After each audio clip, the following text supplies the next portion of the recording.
Let's get some thoughts from geopolitical expert William Engdahl joining us now live. William, hi there. Thanks for coming on at short notice. It's Kevin here you're talking to.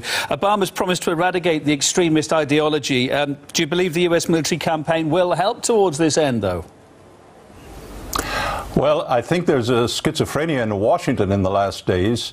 I've been following this rather closely. I think the ISIS is really a false flag operation. All evidence points to CIA, Israeli intelligence, creating ISIS in order to provide the pretext for the war inside Syria and Iraq, but mainly Syria, to get rid of Bashar al-Assad.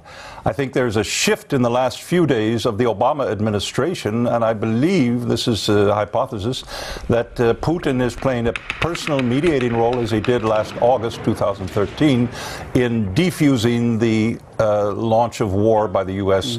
Against Bashar. Let me just get this straight. Because a lot of our viewers around the world are going to be going, what, conspiracy theorists? That's not how they're going to see this. You say ISIS is basically something that's been made for America to go in and attack Saddam Hussein, yes, eventually.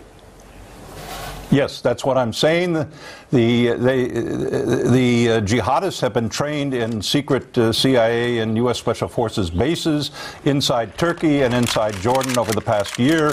Obama administration refused to give military help when al-Maliki's government in Iraq was begging for it more than a year ago.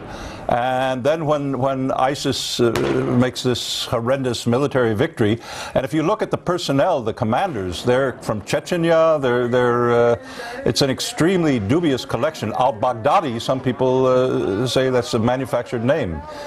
So the whole thing really stinks, the whole ISIS scare, and I think that is someone's concoction to provide a pretext for military intervention. But of course, on the ground, it's more than a scare if you're in the path of these guys. You've seen so many people killed. Now we've just seen thousands fleeing from them. Now he's just seen another hostage video putting more fear into more people. This French guy now that appears to have been beheaded. Yeah. Well, the hostage videos are another subject.